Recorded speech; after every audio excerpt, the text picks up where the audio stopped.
and welcome to the Direct Selling Success Podcast. I'm Anna Green, and I'm here to share with you tips, tricks, and training on network marketing done right.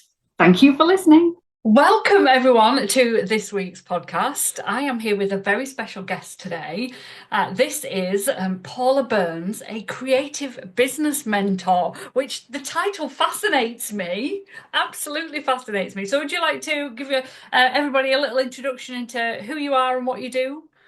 Yeah, I know. Do you know what? That title fascinates so many people because, and this just goes to show what it is that I help people with because it is very much about how are you going to stand out from all the noise? Because there's a lot of people out there who might be doing exactly the same thing as you, but they're not. Because I say there is nobody doing exactly the same thing as you because they can't do it exactly the same way as you do it. But you have to be aware of what those things are that you can make it very, very unique. So I'm all about helping you build your own unique confidence and bringing out a very clear, powerful message on the basis of that. So with what I've done is creativity is my core. So the creative bit of my mentoring is how can I help you with how your messaging comes out? How are you saying the words? How are you conversing with your potential clients? And how are you then also how are you showing up? So how are you presenting yourself? Things around that, and how can you do that a little bit differently?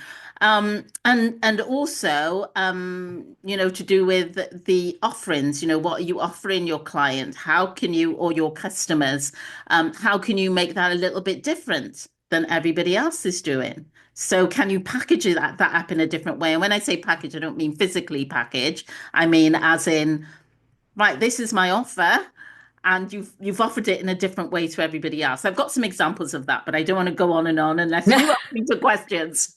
Yeah, well, do you know what? The reason that I wanted you to come in was because, as direct sellers, we're with a company. We sell a set product. Yeah, Lots of people who are watching this, they may be like skincare, and it'll be a specific brand of skincare, or wax melts, and it'll be a specific brand of wax melts.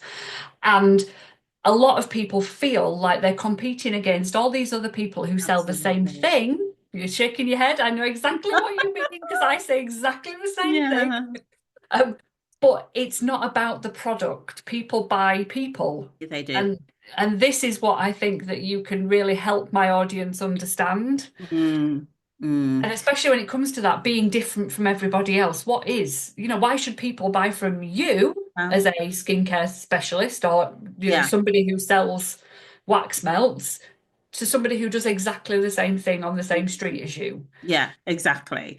Exactly. And it's that thing about people. We've heard this over and over again. People do business with people. Mm, So, in its very basic form, people might want to come to you and not to the person next door yeah. because they just love you. They love your energy. They want to give the business to you because you just shine for them. So that's the basic form of that. How can you grab their attention? I used to, and this is where all my mentoring and my training came from.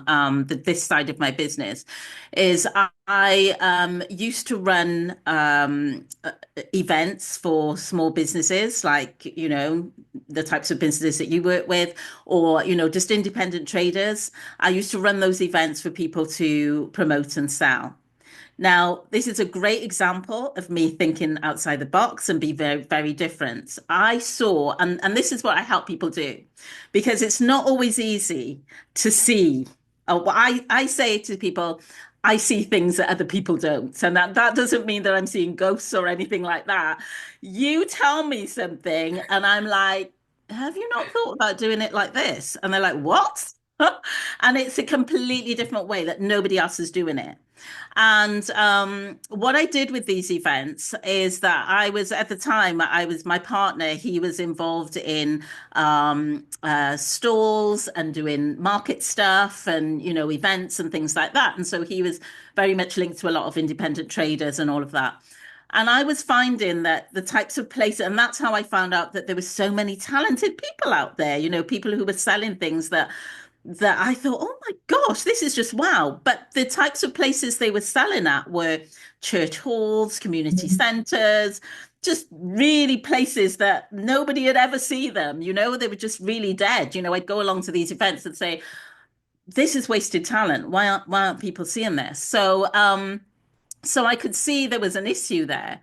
And I'm based in Newport in South Wales, and there was a brand new Tesco store being built in very close to me. And I remember when they replaced an old store. The old store was a bit, very tired, and they replaced it with this huge flagship store. And the store was one of these stores, is one of these stores where you go in on the bottom level, and there's just like this huge space, and there's shops within the supermarket. And I know they've got them in a lot of places now as well, but it was flagship at the time. Everybody was just wowed with this huge store. And then you went up the escalators and you went into the main store. But the ground floor just had this huge, it was like an aircraft hangar, really, just huge space. And then there was spaces for other shops along the way. And when I walked in, this is what I mean about seeing things that other people don't see. Everyone else was going, oh my God, this store is amazing. Look at this. We've got this now in Newport. And I'm looking around going, this space would be amazing for people to sell from. And I thought my head's going around, and because I was in the events, I'm in the events, and I started off my business career in events, so I'm an events person as well. And I thought I could run these types of events in this space. It's a perfect space. So all I did is I went up into the store and asked to speak to the manager. And again, a lot of people think you need to do this thing where you write a big proposal and you've got to speak to head office and all of this stuff. And I thought, no, my first discussion is going to be with the manager. And I spoke to the manager, said, look, I could run these events for you. They're independent. And he just looked at me, wasn't quite sure what I was going on about. But he did a wonderful thing. He put me in touch with their community champion. I had no idea that every Tesco store has a community champion. They look after things to do with supporting the community, raising money for Yeah. their charity, all of those things. And then basically where it came from that. So I introduced something called Fabtastic Shopping. And I ran those events for about 7 years from that store, from Tesco store. And I had about 6 stores on board by the time I stopped. And they were just fantastic events because Tesco loved them, their customers loved them, the independent traders loved them. Nobody was offering them that. So I stood out as an event organizer who put on great events for people to go along to, and a great atmosphere as well, and where there was people flowing through. That is just one example of Mm. ideas that I will come up with and I will help my clients to come up with. And what I do as well is that it's not about me just coming up with crazy weird ideas. It's about understanding who that individual is and what might fit with the Yeah. type of person that they are. Yeah. So, And I yeah, think not enough people think like that, do they, Paula? yeah. Because I know some people can have very linear thinking and some people have a more creative brain. And I used to think I wasn't creative. I would always tell myself, oh, I'm not creative. I can't draw. I'm not crafty. I'm not into all these like macrame and stuff. That's not Oh. me. I can't paint. So I used to think I wasn't creative, but actually my brain is very much like yours. I see ideas. I'm open to different experiences and can see how other things might work differently for other people Yeah. and those gaps that need filling. Yes. Yeah, And exactly. and I think everybody's got that power, Mm. but it just needs pulling out somehow. It does, and it's like getting past the fear as well because you see Mm, things and you think, oh well, no, that'll never work, or you might come up with an idea and you think, well, that won't work. Well, you don't know until you ask the questions whether or yeah. not that will work, and it doesn't have to be say something as big as that, that it, Yeah. that you're going to take over somewhere or go whatever. It could be just the way that you describe what you do. Yeah. Can you describe it in a different way? Can you put it together as a different type of offering than you're doing now? If, for instance, if it's beauty products or that type of thing, can you package your lipstick and something else and create something that's a little bit different that people will go, oh, that's good. That's a good idea. Yeah. Can you do it there? And again, these are the things then that I work with business owners on, predominantly female business owners I work with, because I feel like, you know, we can sabotage ourselves a lot, and especially midlife when we're coming into business at a later age. It's like trying to be like everybody else and not realizing that you're bringing a lot of experience to the table already, and you Yeah. can incorporate that experience in how you show up now with your business. So the stepping stone for people who work with me is usually my done for you social media posts, because of the way I write. I'm a creative writer. Nobody else can do it right like me. I write it again, and I like people to own that about themselves. Once you know what you're really good at, own it. Oh, yeah, No one else absolutely. can do it like that. And so, this is why, when I write posts for people, they're like, "Oh my gosh, that's me." I love it. It's just like, yeah. So yeah, it's all about the creativity for me.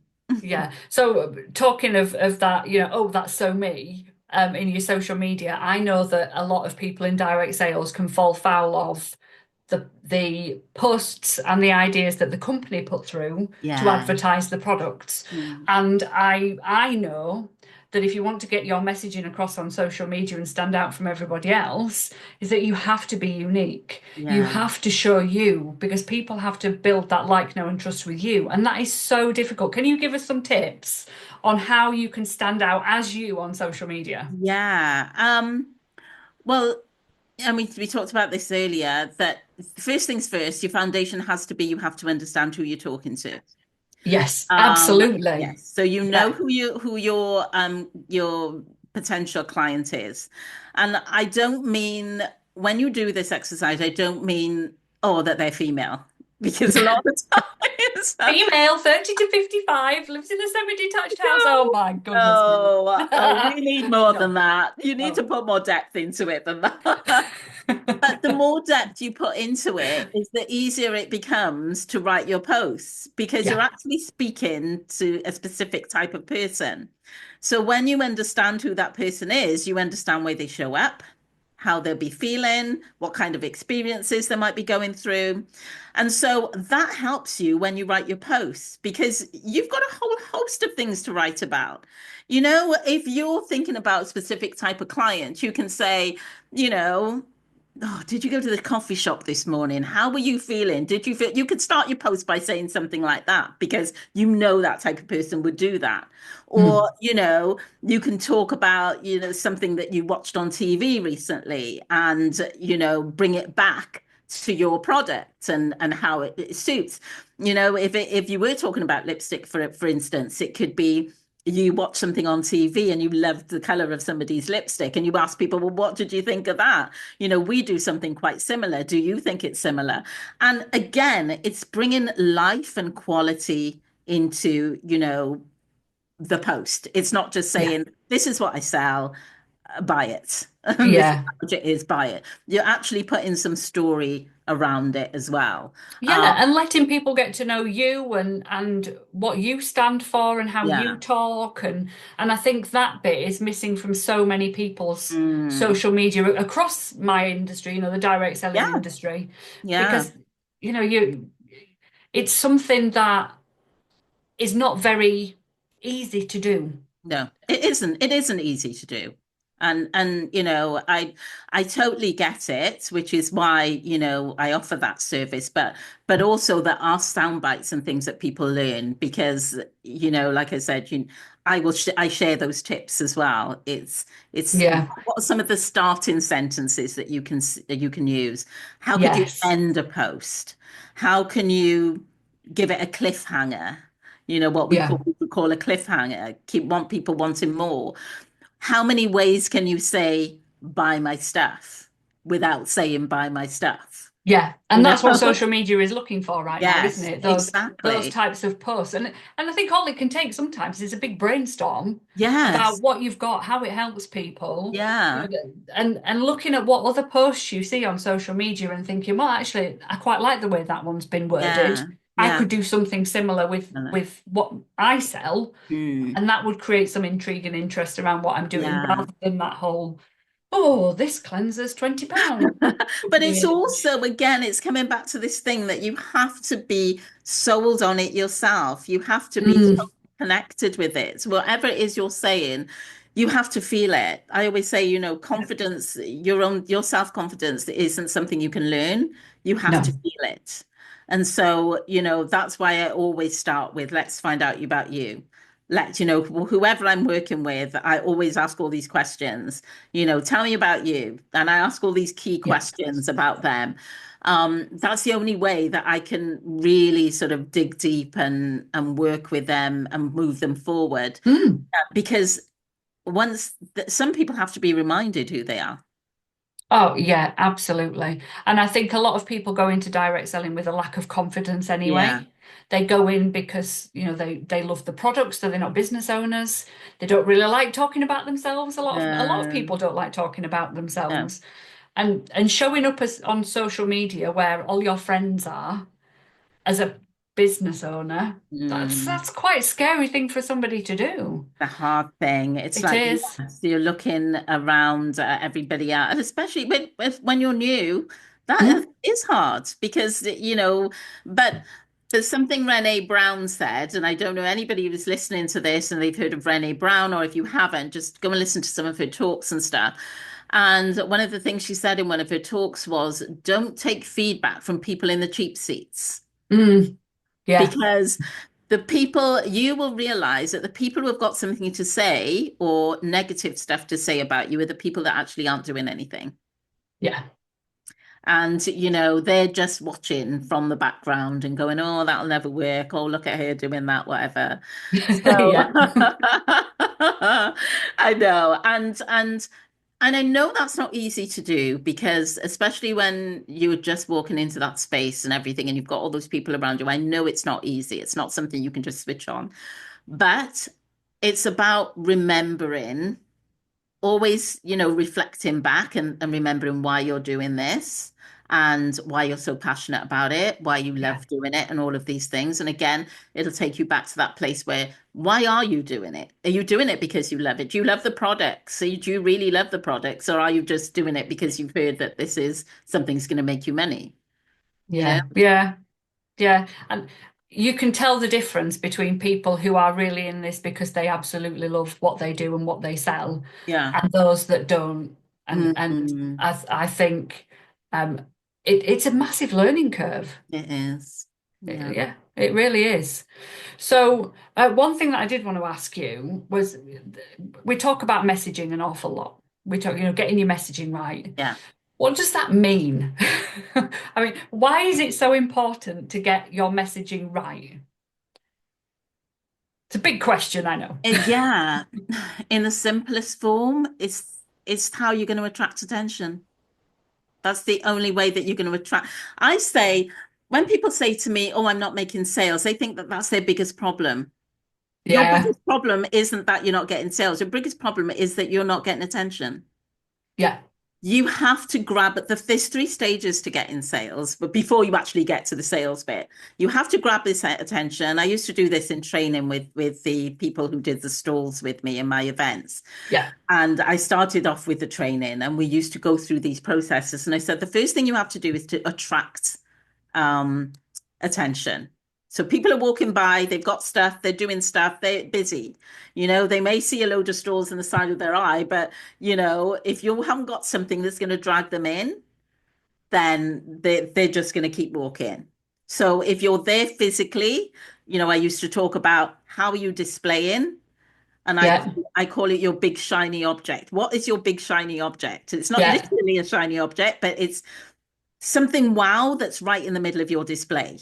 Yeah. Okay, so if you're thinking about things, then once you've attracted the attention, then you've got somebody to come over to you, but then you've got to keep their attention. So what are you going to do then?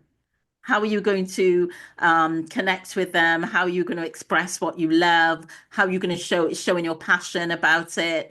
Asking questions, listening to that person. Is it something that they really want? Um, Before then you get to the point where you're going to say, these are the offers that you have. So it's really breaking it down into that. So if we're talking about messaging in online, is how are you grabbing attention? Are you going to use what image are you going to use? What's your first few words going to be? You know, I do a lot of storytelling. So I might say, I remember I was writing a post about when I was doing an event, and I started it off by saying, we both stood there looking at each other. Nobody said a word. And I just put a full stop. And then I went on to the story, and it was talking about, how I worked with this venue and they hadn't done something that they should have done and all of that type of thing. But how are you going to grab attention in those first few lines? Okay. Then you get your story going, and then what are you going to do at the end? Are you going to ask them a question? Are you going to say, you know, reach out to me? Are you gonna, again, I've had this thing where I was talking to one of my clients, and the only thing that they seem to have was like, oh, well, have a call with me. And I think, well, sometimes people don't really want to do that. So what else can you offer? Can you say like, so for me, I say, oh, well, I'm offering a free glow up right now. So just contact me and get your free glow up. And like people are like, oh, that's great. So that'll get people in your space so that they can find out more about you. So what's your thing? Yeah. And Oh, I think there comes a time when, especially on social media, that you see people are just link dropping. And I yeah. think people are link dropping too early when these people are Mm, ready to buy. exactly. And I think having the conversations first, so finding that, asking a question, getting them into your inbox, getting them intrigued and interested in what's going on and attracted to what you're saying Yeah. before you're like, come and buy this stuff, come and join my team. Yeah. They need I that know. relationship built They first. really do. They really do. They need to understand it more. A lot of people feel like they know what you're selling before you've even told them. And it could be something a little bit different, than what they think it is. So you have to sort of drag them in and have that like conversation and build that connection with them, and then they will like think, oh, well, I want to know more. Yeah, connection is so key. And I Yeah. know both me and you, we have Facebook groups Yeah. where we build on that Well, connection. I don't have that group anymore. Do you not? I don't. Oh I recently ended that group. no. So tell me then, because I know a lot of people are doing this. Where are you nurturing that audience now?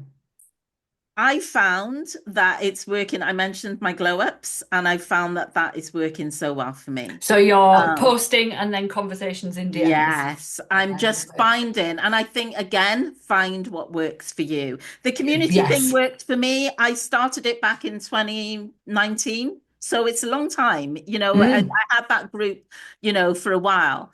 And I felt like it worked in those early years, but then when your focus changes a bit more, and I'm finding that I'm going out more in person as well and meeting yeah. people, and then bringing in the glow up idea has given me more conversations. And Yeah. so I've realized that for me, um, people love that taste of what I do, because it's harder for me to, even though I can express it and I do all the speaking, until I've done it for somebody, that just wows them. Yeah. They're just like, oh my Yeah. gosh, Yeah. you've done it. Yeah. I am very much the same. So I am introducing in February power hours, so people can come on weekly with me on an hour, Yeah, as a group, and they'll experience my training and my support within that yeah, hour, so that they understand whether they want to work with me or not, what yeah, I can do for them. absolutely. And Yeah. I think not enough people do that, especially in the product-based industries. Mhm. Yeah, yes, exactly. They tend to do it a lot in the service, but not the Yeah, products. And no, yes, great. They need to do it with the products as well. yeah, Wouldn't absolutely. that I be mean, if you, great? You have an online session like this, even if yeah, it's an online, and you're playing around with the products and showing yeah. people that. You Yeah, know? giving people an experience if it's Mm. something that is fun and interactive, Yeah. showing people how to use the products, Mm. giving them a taster session or a learning session of some description. Yeah, Yeah. Yeah, yeah. absolutely. And I think that would set you apart from the rest and help Yes. get your message across because you can actually have conversations. Yeah. And it's again, it's going back to this thing where what isn't anyone else doing that you can Yeah, do? yeah. You know, if you're doing something and everybody else is doing the same thing, it's not the thing that you should be doing. You need to think of No, something else. and also talking about that, if you're doing something and it doesn't align with you or doesn't feel right, Yes. Yes. find the thing that does. Find the Find thing the that thing fills that you with does. joy when it comes Yeah. to your business. The thing I always say is that when you're really passionate about something and you let your Mm. passion take over, you forget to be nervous. Yeah. Yeah, you do. You're You right. do. You do. You do. Yeah. And even if you will always start off with that like shaky, or, because we all do, the best of people who turn up to speak, we all have that little bit of the flutter or whatever in your stomach, oh, I've got to go up and speak. But once you start and your passion takes over, you forget Yeah. to be nervous. Yeah. And I always used to say, I'm nervous because I care about the outcome. And that's Yes. okay for me to be That's nervous the if I only care about the reason. Yeah, outcome. that's the only reason you need to be nervous. If Yeah. you're nervous because you're stumbling over your words and you whatever, because you're not sort of really putting yourself into your passion, or you're not passionate about it enough, or you're just going through the motions. Yeah. Yeah. And at the end of the day, like we started this whole podcast with people by people. Yeah. And if they don't accept you for who you are on a call, on a Zoom, in a conversation in Messenger, they're not your people. That's No. okay. No, exactly. Yeah. But just be prepared to walk away and Yeah. And say, you know, yeah, if you're stumbling, if you're not the most professional, I am not the best podcast presenter in the world. But that doesn't you're matter. People who fabulous. like it, thank you.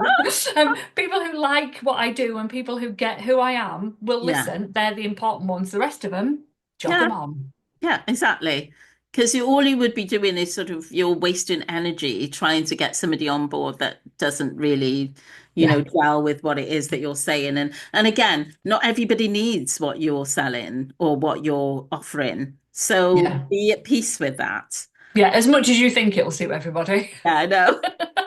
I know, exactly. It's to understand. I did this, when I was concentrating mainly on my weddings and events. I knew that I knew everybody needed a wedding planner. I knew it. Yeah, I knew when I started my business, I wasn't doing wedding planning for people who were like footballers or movie stars or anything like that. My wedding planning, it was for everyday people who needed that help. So I knew that I could do this, but they didn't know that. So it wasn't until I realized that, okay, I've got two different types of audiences. So going back to knowing who your audience is, the younger brides were, oh, they've been dreaming about planning their wedding since they were about 5. And they were like, oh, I'm doing it myself and I've got all these things and I've made all this stuff and blah, blah, blah. They weren't my clients. no. My clients were the people who were maybe over 30, people who were professionals, maybe had children of their own. They were time poor. They needed somebody to help them plan their wedding. And so until I realized that, when I did realize it, I could split my potential clients in two, the younger brides and the older ones. And I created like a hire service for the younger brides where they could hire all the pretty stuff because that's all they were interested in.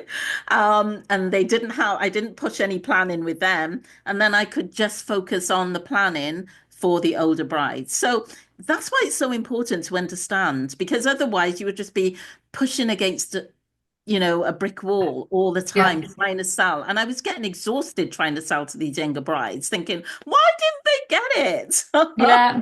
Yeah. Yeah, I was the same. I used to stand at fairs and events and I'd watch people streaming past their stall going, you need to buy this stuff. This stuff is Yeah. amazing. And I know that if you have it, it will make such a difference to your Yeah. lives. Yeah. Yet they weren't interested. They kept No. streaming past. And I used to beat myself up about the fact that they weren't looking. It's got to be me. It's got to be my fault. Why Yeah. are they not buying my stuff? They Yeah. weren't my ideal people. They weren't your people. They No, weren't your they're not my people. people. And Yeah. that's okay. Yeah. Yeah. That's another thing. It's understanding as well. Where do you take, because when you know your people, you know the types of places to go to sell them, to sell Yeah. to them.